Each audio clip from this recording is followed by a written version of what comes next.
A paz do Senhor, meus irmãos. Hoje estaremos ministrando o ensino da lição dos adolescentes, lição de número 7, que vamos ter por tema na separação entre os pais. Como agir? Como se portar num momento tão difícil, delicado, que é a separação entre os pais. Aqui nós vamos ter a leitura do texto bíblico direcionado em Mateus capítulo 19, verso 1 ao verso 12, que a leitura vai estar assim. E aconteceu que, concluindo Jesus esse discurso, saiu da Galiléia e dirigiu-se ao confim da Judéia, além do Jordão. E seguiram-no muitas gentes, e curou-as ali. Então, chegando ao pé dele, os fariseus, tentando-o e dizendo-lhe: é lícito ao homem repudiar a sua mulher por qualquer motivo? E ele, porém, respondendo, disse-lhes: não tendes lido que no princípio o Criador fez macho e fêmea? E disse, portanto: deixará o homem pai e mãe, e se unirá à sua mulher, e serão dois numa só carne? Assim não são mais dois, mas uma só carne. Portanto, o que Deus ajuntou, não separe o homem. Disse-lhe eles: então por que mandou Moisés dar-lhe carta de divórcio e repudiá-la? Disse-lhes ele: Moisés, por causa da dureza do vosso coração, vos permitiu repudiar vossa mulher, mas no princípio não foi assim. Eu vos digo, porém, que qualquer que repudiar a sua mulher, não sendo por causa de prostituição, e casar com outra, comete adultério, e o que casar com a repudiada também comete adultério. Disse-lhe seus discípulos: se assim é a condição do homem relativamente à mulher, não convém casar. Ele, porém, lhe disse: nem todos podem receber esta palavra, mas só aqueles a quem foi concedido. Porque há eunucos que assim nasceram do ventre da mãe, e há eunucos que foram castrados pelos homens, e há eunuco que se castrar a si mesmo por causa do reino dos céus. Quem pode receber isso, que o receba. Aleluia. O destaque dessa lição é o versículo de Mateus capítulo 19, verso 6, que diz: assim já não são duas pessoas, mas portanto uma só. Portanto, que ninguém separe o que Deus uniu.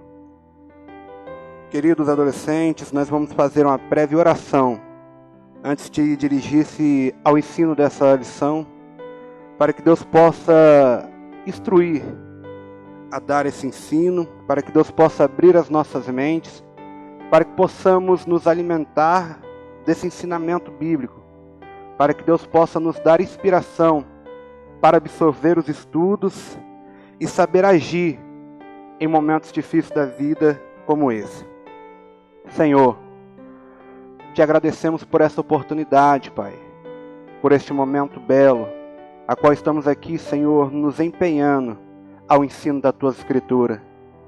O que eu te peço em nome de Jesus é que abra o nosso entendimento, que direcione os nossos corações, e que assim possamos nós produzir frutos através dessa semente que está sendo lançada nos terrenos da nossa alma.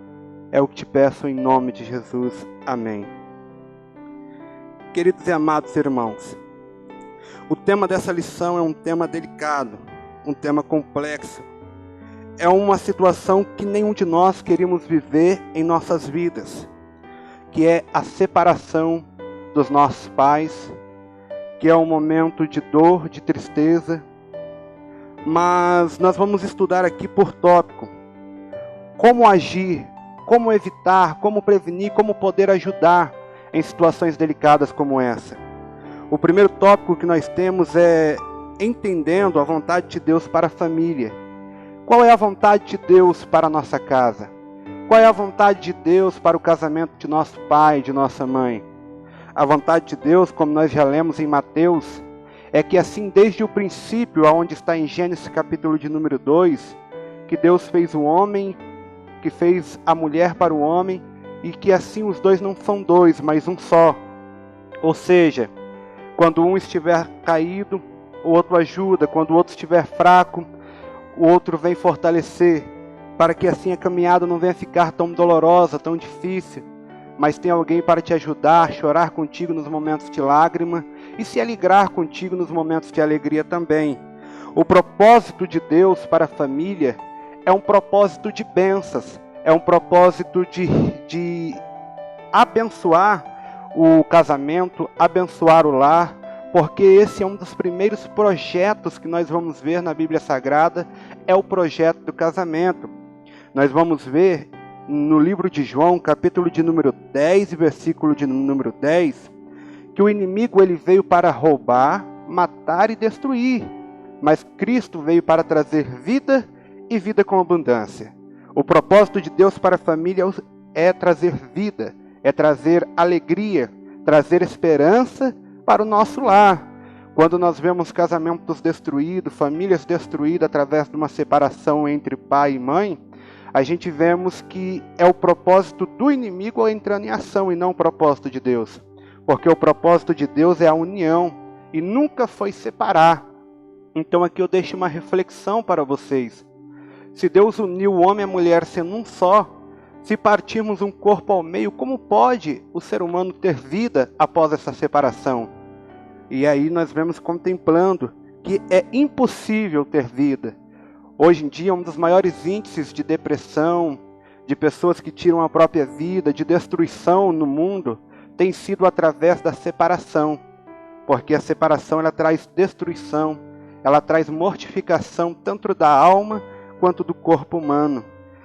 No índice do IBGE, do ano de 2018, nós vamos ter os dados que o Brasil registrou 373.216 divórcios, aumentando cerca de 8,3% de divórcio comparado ao ano de 2016. Ou seja, tem crescido de maneira absurda, tem crescido de forma que nos traz espanto a maneira que o inimigo tem agindo.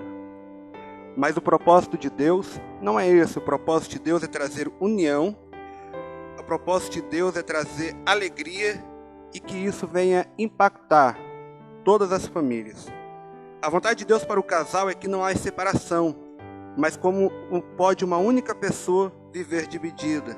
Não há como, não há possibilidades disso acontecer. Mateus 19,6, nós vamos ter Jesus falando que não separe, que o homem não separe aquilo que Deus uniu. Ou seja, então quer dizer que o homem não pode separar de maneira alguma. Não, o versículo bíblico é claro quando diz que o homem não separe, porque é um projeto de Deus, que o homem não interfira nesse projeto de Deus. Ou seja, então vale a pena investir no projeto de Deus, vale a pena lutar pelo projeto de Deus, que é a família unida, constituída e unificada. O segundo tópico, nós vamos ter a compreendendo a realidade da separação. Como assim compreender a realidade da separação? Nós sabemos que separação é um momento de dor, de choro, de tristeza, que não atinge somente o pai, a mãe, o homem, a mulher que se separou, mas atinge de uma forma unificada os filhos, atinge toda a família, porque ninguém quer ver uma separação, porque nós vemos que é muito lindo o momento da união entre o casal, a qual tem a entrada na igreja, a qual tem os enlaces matrimoniais, a qual tem festa, tem alegria. Aquele momento é um momento específico, um dos momentos mais importantes, tanto na vida da mulher quanto na vida do homem. E como ser um momento tão importante, nós devemos lutar para manter o casamento sendo sólido, forte e concreto. Então nós temos que lutar para que aquele momento lindo do casamento continue durante todas as nossas vidas até que a morte nos separe. É tão lindo quando nós vemos casais de 30, 40, 50 anos unidos, mas é tão triste quando nós vemos que um casamento durou tão pouco, 1 ano, 2 anos, e foi acometido por separação. Casos de separação têm aumentado em nossa realidade, inclusive dentro da igreja. Os costumes judaicos era quase impossível ver relatos de separação, porque era um povo conservador, era um povo que zelava pelo casamento. Mas de acordo com que o tempo foi passando, inclusive hoje estamos no século XXI, nós vemos que cresceu de maneira assustadora os índices de separação. Mas Marcelo, a separação é somente nos casamentos o qual o homem e a mulher não são cristãos, não são crentes, não proferem nenhum tipo de dogma religioso? Não. Nós temos visto que a separação tem crescido de forma absurda, tanto na família secular quanto na família cristã. E por que isso tem acontecido? Nós temos que corrigir essa falha, nós temos que corrigir esse erro. A sociedade começa a deixar de lado o conceito da família. Nós vemos que hoje em dia muitas coisas têm mudado. Muitos costumes de antigamente, que eram lindos, que era para preservar a família, têm começado agora a ser careta, têm começado a ser ultrapassado. E isso tem dado brecha para que o inimigo venha estar atuando. A legalidade que nós estamos vivendo hoje tem trazido brechas imensas para que o inimigo possa estar entrando e colocando na mente do ser humano de que separar é normal, de que não tem problema separar, porque se não me deu certo no casamento, vou separar e vou se unir a outra pessoa, tudo ok, porque o presente agora permite, porque hoje os tempos estão modernos. Mas é esse o pensamento de Deus? A Bíblia do Senhor, ela é tão real quanto o noticiário que saiu hoje de manhã. A Bíblia do Senhor, apesar de ter mais de 1000 anos, 2000 anos que for escrita, a Bíblia do Senhor ela é muito mais atualizada do que qualquer notícia que venha acontecer nesse exato momento. Então, se a Bíblia diz em Gênesis que o projeto do Senhor é união e não separação, não é porque o tempo mudou, nós devemos separar. Não é porque a atualidade, o mundo tem pregado um dogma de que hoje em dia se separar é moderno, hoje em dia ter vários casamentos é moderno, que a gente tem que acreditar nisso. Não, pelo contrário. Apesar de o século XXI estar pregando isso, nós vamos enxergar que é muito mais belo ver um casamento que durou do que um casamento que não durou. Então, isso é mais uma prova de que a palavra de Deus, ela nunca está atrasada. Ela tem as leis, ela tem os ensinos perfeitos para que a gente venha viver nos parâmetros divinos do Senhor, para que a gente venha ter êxito tanto na nossa vida conjugal quanto material e espiritual. O ser humano que consegue seguir a Bíblia, o ser humano que entende os preceitos de Deus, que segue a Bíblia, ele tem êxito, ele tem prosperidade em qualquer área da sua vida, porque a palavra de Deus ela é viva, ela é a nossa bússola e o nosso mapa para que nós venhamos seguir. Ao mesmo tempo que Jesus diz em João 10:10 que ele veio para dar vida e vida plena, ele também vai citar em João 16:33, queridos, no mundo tereis aflição, mas tende bom ânimo, porque eu venci o mundo. É legal ver um casamento destruído? Não. Mas mesmo que isso venha acontecer, a gente não pode perder as esperanças em Deus. Porque em Salmo 125 diz que os que confiam no Senhor são como os montes de Sião que não se abalam, mas permanecem para sempre. É muito bom louvar a Deus, ser crente, ser fiel, quando o casamento vai tudo bem, quando a nossa área material vai tudo bem, quando a nossa área espiritual é bem sucedida. Mas Deus às vezes nos testa como nos sairemos quando a doença vier, quando a separação vier, quando a crise vier. Será que continuaremos sendo fiel da mesma proporção que éramos quando Ele derramava suas bênçãos sobre nós? E eu deixo essa pergunta para que você venha refletir.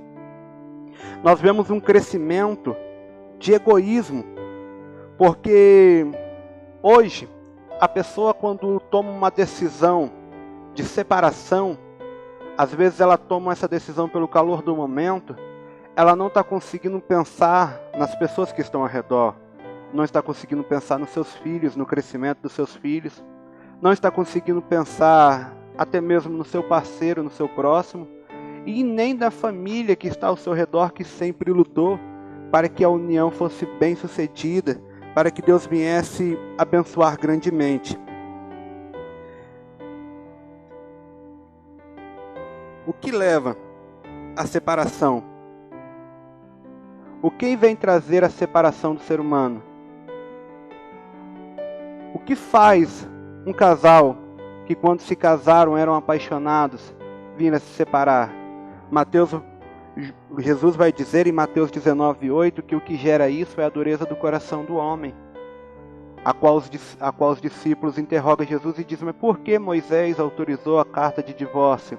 Jesus diz: ele autorizou a carta de divórcio porque pela dureza do coração do homem, por isso que ele autorizou. Mas não foi assim o projeto estabelecido de Deus em Gênesis. O projeto de Deus continua sendo a união até que a morte nos separe. O último tópico: separação. E agora? O que fazer? Como devemos agir? Como devemos nos portar quando há separação no nosso lar? Quando, infelizmente, não conseguimos interromper, não conseguimos interferir e, pela decisão, por uma conversa, o pai e a mãe decidiu se separar. Primeiro, oração. Jeremias 33:3 diz que aquele que clama, ele é ouvido. E Deus anuncia a eles coisas grandes e firmes que ele não sabe. Jesus vai dizer em Mateus que aquele que pede, recebe. Aquele que bate na porta, a porta se abre. Então, o primeiro ponto para você enfrentar esse momento difícil é a oração. O segundo ponto, sabedoria. Tenha sabedoria em conversar com sua mãe. Tenha sabedoria em conversar com seu pai. Porque não é porque se separaram que seu pai deixou de ser seu pai e a sua mãe deixou de ser sua mãe. Não. Seja luz, terceiro ponto. Seja exemplo para o seu pai e exemplo para a sua mãe. Mostre a eles que com a presença de Deus na sua vida, você vai trilhar caminhos diferentes, você vai ser diferente. E quem sabe, pela luz que você está trazendo ao seu lar, eles não vão ver o brilho do Espírito Santo na sua vida e vai ser revertido a situação da separação no casamento. Hora de falar e hora de silêncio. Nós temos que entender que há um momento que nós tentamos falar para poder ajudar, mas também há um momento que a melhor palavra é o silêncio. Deixar o silêncio falar por nós. Devemos honrar e obedecer os nossos pais, não importa a situação. Nós sabemos que o primeiro mandamento com promessa é honrar o teu pai e a tua mãe, para que tenha vida longa e próspera sobre a terra. Então, independentemente da circunstância, a honra ela tem que estar em primeiro lugar. Independentemente do que o seu pai fez e a sua mãe fez, você deve honrar e amar o seu pai e a sua mãe de todo o coração. Terceiro ponto, tentar convencer o pai e a mãe a procurar o pastor para uma orientação, para a oração. Porque às vezes um momento de crise pode ser revertido pela ajuda do pastor, pela ajuda de alguém enviado pela parte de Deus, para poder reverter a situação inspirado por Deus, porque aquele que reverte os planos do inimigo é somente Deus. Então, quando nós colocamos Deus na frente da nossa vida, da nossa história, toda a situação de caos e de crise, ela é revertida em bênção, em vitória para as nossas vidas. Salmo 37:5 está: entregue tudo nas mãos do Senhor, confia nele e o demais ele fará. Então não importa o momento que você está vivendo, eu não sei se o seu pai e sua mãe se separou, eu não sei se eles estão em momentos de briga, discussão, mas o que eu sei e eu posso te afirmar é que se você entregar nas mãos de Deus, Deus irá te honrar, ele irá honrar a sua oração, honrar a sua fé. Salmo 121 diz: eleva os meus olhos para o monte, de onde me virá o socorro? O meu socorro vem do Senhor que fez os céus e a terra. Então, a partir do momento que a gente para de olhar para a horizontal e começamos a olhar para o alto, nós vamos lembrar que há um Deus que tudo pode fazer em nossas vidas, que há um Deus que criou o mundo em 7 dias e que não há nada impossível que Ele não possa fazer nas nossas vidas para nos tornar seres felizes. A palavra do Senhor que os pensamentos de Deus é de paz para nossas vidas e não de tristeza. Os pensamentos, Deus deseja para nós o melhor. Deus deseja para nós alegria e felicidade sobre a terra. Para concluir, não importa a situação, não importa a crise. A palavra do Senhor diz que o choro pode durar uma noite, mas que a alegria ela vem pelo amanhecer. Então isso significa que nas nossas vidas não há momento apenas de inverno, não há momentos apenas de dor, de tristeza, de angústia, mas também há momentos de felicidade, de alegria e de riso. A palavra do Senhor diz que aqueles que confiam, eles não se abalam, porque aqueles que confiam, ele tem a certeza de que não importa o tanto de lágrimas que você está derramando hoje, mas Deus tem preparado sorrisos para a sua vida, momentos de alegria. Não importa se hoje você está passando por tempestade, mas o que importa é que Deus já tem preparado para ti o sol da justiça, e toda tempestade irá cair por terra. Gostaria de fazer uma oração nesse momento, para o seu lar, para a sua casa, para a sua família, para o seu casamento, para o casamento do teu pai e da tua mãe, porque não há obra maligna que Deus não pode reverter. E se há separação é porque o inimigo tem tentado agir para trazer destruição. Mas Deus, quando colocamos Ele no controle, todo o mal tem que ir embora e a vitória é nossa. Senhor, obrigado por mais essa lição, ó Pai, a qual entendemos que, apesar de tudo que vem acontecer, o Senhor continua sendo Deus em nossas vidas. O Senhor continua sendo o Senhor das nossas histórias. O Senhor continua sendo longânimo. Toda a autoridade é tua, Senhor. É por isso que colocamos o controle do casamento dos nossos pais nas tuas mãos. É por isso que colocamos todo o controle da nossa vida em tuas mãos. Porque nós sabemos que a nossa visão pode ser limitada. Nós podemos entender muito pouco sobre vida, mas o Senhor, a tua visão vê além das relvas. A tua visão vê além da nossa visão. O Senhor consegue enxergar os caminhos perfeitos a qual devemos trilhar. E é por isso que entregamos a nossa vida, a nossa família em tuas mãos. Venha nos cobrir com teu sangue carmesim. Venha nos cobrir debaixo da tua onipotência, nos abençoando, dando vitória para nossas vidas. E que todo mal venha cair por terra. E se se levantar, que seja para cair, porque a vitória é nossa no poder do nome de Jesus. Amém. A paz do Senhor, meus irmãos. Muito obrigado e Deus abençoe.